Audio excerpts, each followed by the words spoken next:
வாங்கிய கடனை விரைவில் அடைக்க வேண்டும். கடன் தொல்லையிலிருந்து எப்படியாவது மீண்டு வர வேண்டும். இனி வாழ்நாளில் எப்போதுமே கடன் வாங்காத நிலை ஏற்பட வேண்டும் என நினைப்பவர்கள் ஏராளம்.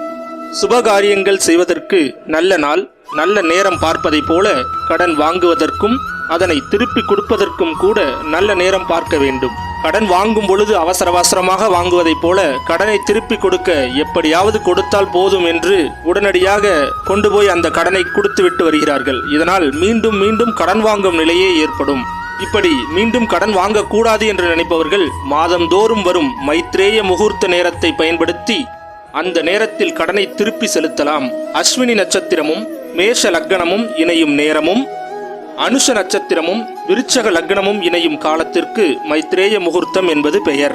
ஒரு மாதத்திற்கு 2 முறை மைத்ரேய முகூர்த்தம் வரும்.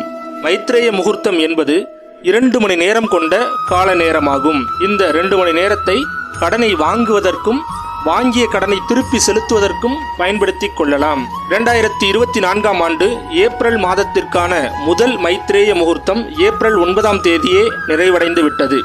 2வது மைத்ரேய முகூர்த்தம் வரும் ஏப்ரல் 26ஆம் தேதி வெள்ளிக்கிழமை வருகிறது. அன்றைய தினம் இரவு 7:35 முதல் 9:46 வரையிலான நேரம் மைத்ரேய முகூர்த்தமாகும்.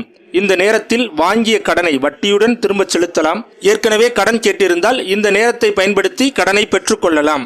ஒருவேளை ஏப்ரல் 26ஆம் தேதி வரும் மைத்ரேய முகூர்த்த நேரத்தில் உங்களால் கடனை திரும்ப செலுத்த முடியவில்லை என்றால் அன்றைய தினம் வரும் மைத்ரேய முகூர்த்த நேரத்தில் குலதெய்வத்தையும் உங்களது இஷ்ட தெய்வத்தையும் மனதார பிரார்த்தனை செய்து கொண்டு விரைவில் கடனை திரும்ப செலுத்தும் நிலை ஏற்பட வேண்டும் என வேண்டிக் கொண்டு ஒரு மஞ்சள் துணியில் ரூபாய் 11 காணிக்கையாய் முடிந்து பூஜை அறையில் வைத்து விடுங்கள். இப்படி செய்வதனால் உங்களால் முழுவதுமாக கடன் தொகையை செலுத்த முடியவில்லை என்றாலும் படிப்படியாக கடன் தொல்லையிலிருந்து விடுபடும் சூழல் உருவாகும்.